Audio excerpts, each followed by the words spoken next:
Saturday habit, and this is your ultimate fan-powered OPM countdown show in the country. Sabay-sabay po tayong mga V. This is Thank muna tayo sa ating vibe band, headed by our musical director, Sir Juno Santos! At sa horn section na nakijump sa amin, thank you Sir Angelo Cruz, Andrew Sison, Enzo Bautista, Jedan Abian, at syempre maraming salamat sa mga mama ko, Siyempre ng mga dancers. Yes, at syempre gusto rin natin pasalamatan si DJ Haley at DJ KP. Gusto rin natin pasalamatan ang Genjies na nakisama sa amat sa atin yung Sabado nights.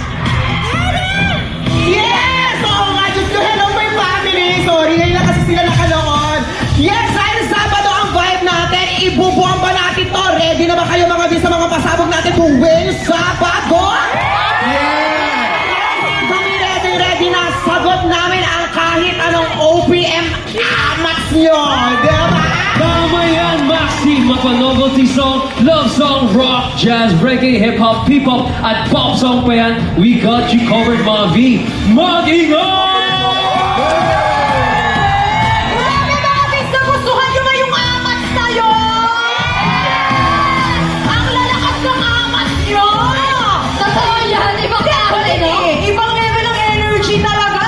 Sabi ko nga sa backstage na mga, wow! Napawawaw ako doon. Ay, namiss namin yan. Oo, at ngayong gabi na to mga B, dahil nga syempre, every Saturday na ang vibe. Ibig sabihin yan, mas maaga na at mas mahaba na ang pagsasamahan natin ngayon. Kaya mga B, sihan natin ang inyong mga selfies for the full vibe experience. Yes, tama ka naman dyan, Sister Anna. Kasi nga ito, concert levels talaga ang performance tonight. From the hottest of rising stars to the legendary OGs hanggang sa main line OPM artists this week. The OPM movement is indeed alive tonight. Iba ang energy ng mga V's natin ngayong gabi. Tama ba ako?